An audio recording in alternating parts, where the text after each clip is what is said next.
Okay, I hope you can hear me. Sometimes it's really loud in the jungle. I'm in Thailand right now, taking care of 3 cats. Here is one of them, Skoshi. Okay, after about 8 hours and 20 minutes, we arrived at the airport in Bangkok. We got our check-in bag and we had a long wait in front of us. The plane landed about 5 a.m. on January 15th, 2025, and we couldn't check in into our Airbnb before 2 p.m. This is an ongoing problem on our travels, that we arrive somewhere and then we have to wait a long time until we can finally check in. Well, it is much nicer and more comfortable to wait at an airport than, for example, in Trieste on a park bench in the middle of the night in November. Here is the video for that. First, Paul tried to get some sleep, and then later on, around 10:30 a.m., I tried to get some sleep, and wow, yeah, well, I actually got some good sleep. Well, yeah, I kept waking up, but it wasn't bad at all. It was actually quite comfortable, and I got some sleep in. Just after 1 p.m., Paul woke me up, and we started to slowly get ready to get to our Airbnb.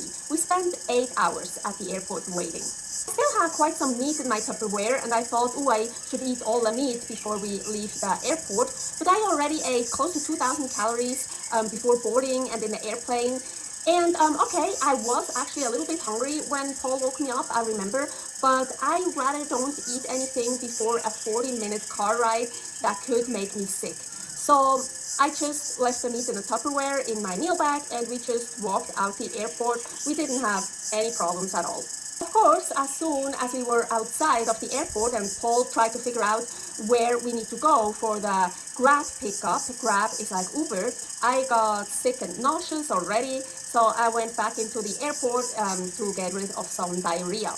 I came back and Paul figured out where we would have to go. We went there to wait for the Grab car, and I got so sick and nauseous again, so I hurried back into the airport to get rid of more diarrhea. When I came back, all the luggage was already in the Grab car and they were waiting for me.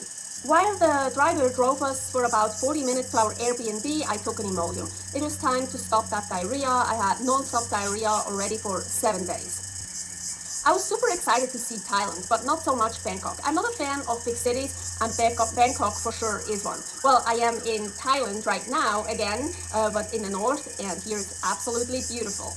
But back to Bangkok. So I wasn't really excited to see Bangkok, but in 2 days already anyways, we would leave again to go to the Philippines for our next Trusted House Sitters job. Here is a video from our first Trusted House Sitters job in Celje, Slovenia, and we absolutely loved it. Well, we said another time we want to come back to Thailand, and as mentioned, we are right now in Thailand, here in Mae Rim, and we absolutely love it. And later on this year, we will go on Koh Lanta, an island in the south, and we are already super excited for that one as well. Back to Bangkok on January 15th, 2025. We arrived at our Airbnb around 3 p.m. Yeah, we could have checked in already at 2 p.m., but Paul let me sleep for a little bit longer, and I was really grateful for that. And I was so happy I still had some meat with me, so I didn't have to go find any meat and have to cook it, so I could just eat some meat because I was really hungry. The following day, I just stayed in the Airbnb. I was super jet lagged. I'm still so exhausted and tired from the constant daily diarrhea for over 7 days. Paul brought me some amazing meat. The only clean meat he could find was at an Argentinian restaurant where they also sold meat. He didn't want to tell me how much he paid for it because it was really expensive. But he sent me some pictures, and on one picture I saw a price tag, and converted it said $12 for 500 grams. I don't remember what it was, some beef, some steaks, or I don't know. He brought me picanha, also known as capped sirloin steak from Argentina. Then 2 ribeyes from Australia, and a ribeye and lamb chops from the US. I don't know, but I think it was grass-fed meat. It tasted like it. All of it was fucking amazing. Loved it so much. On January 18th, 2025, we ordered a Grab car. We ordered it for 6:15, and it was already there at 5:55 a.m. So we were at the airport quite early. We waited to be able to check in Fat Boy. We got to the Hong Kong Express counter, and there was a problem. So Paul didn't use his middle name by booking the tickets, but in his passport, his middle name is written down. So far, he never ever used his middle name on the tickets, and we never had a problem. But there was a problem. It didn't match what it said in the passport. So he had to pay 1,800 Thai baht. That's about $52.10 for the correction. So lesson learned. Always order your ticket with exactly the name that is written down in your passport. Next problem. We were only allowed to bring our backpacks into the cabin of the airplane. We already gave up our check-in bag, and luckily we paid for 2 check-in bags. So the lady behind the counter told us to get our 2 carry-ons wrapped up together so they count as one, and we could give it up as the second check-in bag. So we did that. And we're coming to the third problem. My can of tuna, because it was more than 100 grams, they threw it away. The little can of beef was okay because it was less than 100 grams. It's okay, the tuna can was totally cheap anyways, and it's just my emergency food. The plane took off 35 minutes too late, and we arrived 35 minutes too late. Didn't bother us at all, it's just a little bit less long for the layover. Okay, next problem. What number are we on? I think the 4th. So because Hong Kong Express never on any flights sends your luggage directly to the end destination. So we had to go get our luggage and check it back in again. No problem, we had a long layover anyways. Okay, we got to the check-in desk, and here's the problem again about Paul's middle name. Again, they had problems with that. At least this time we didn't get charged more for the change.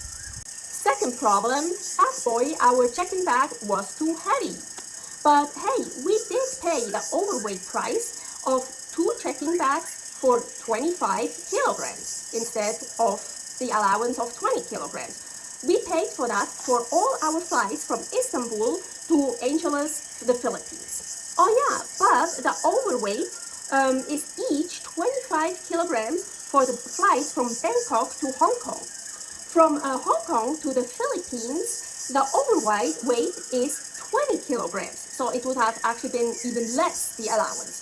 Both is Hong Kong Express, and there was nowhere online written down that for those 2 different flights, there were 2 different allowances for the overweight. So when Paul paid for overweight, it just said 2 times 25 kilograms. It didn't say for which flights, so of course we assumed it's for both flights. But no, for the second flight, the overweight is 20 kilograms. For the first flight, the overweight was 25 kilograms. Super confusing. Third problem, the twins, our 2 carry-on bags that by advice of the woman behind the counter in Bangkok, we got wrapped so beautifully together to count as one. But now in Hong Kong, the woman behind the counter said if she wouldn't see it, that those wouldn't be 2, it would be okay. But the wrapping was see-through, so you could clearly see those are 2 bags wrapped together. But the lady in Bangkok suggested to wrap those together, so she told us to do that. And so they probably should have used wrap that is not see-through. I don't know. Oh, and of course, those 2 together also weigh more than the allowed overweight price we paid of 20 kilograms. We had to separate the twins, and Paul paid 600 Hong Kong dollars, that's about 77 US dollars, to fix everything. She gave us a cheaper price. Usually it would have been much more expensive. Paul keeps telling me, don't argue with people at the airport. They fuck you over no matter what. You basically have no rights there. I fucking hate flying. You're so at their mercy. Paul didn't eat anything all day yet. So before going through passport control again, we sat down and Paul got some food, a lot of food. I, of course, like always, brought my own food. Paul didn't eat everything. The sandwich and the fries he packed up for later in the plane, and the other stuff he didn't finish eating, he just left there. Well, our layover in Hong Kong went over pretty fast because we had so many things to deal with, so there wasn't much waiting. Finally, our last flight to get to the Philippines. Short and easy, about 1 hour and 45 minutes. Before we landed, they sprayed the entire cabin with insecticides. I've never heard or read about that. Luckily, Paul heard it when they announced it through the speaker that they're gonna do that. and so he warned me, and Paul covered just his face with my green scarf, and I totally went underneath with my whole head underneath my scarf because I didn't want to breathe in any of that stuff. What do I think about that? Paul told me, and I googled it, and apparently they do that to protect their fruit and vegetable industries like that. Well, honestly, I feel a little bit violated. Well, I'd like to decide if I want to get sprayed by it or not. Well, you could say that just don't fly with this airline or don't fly into countries where they do that.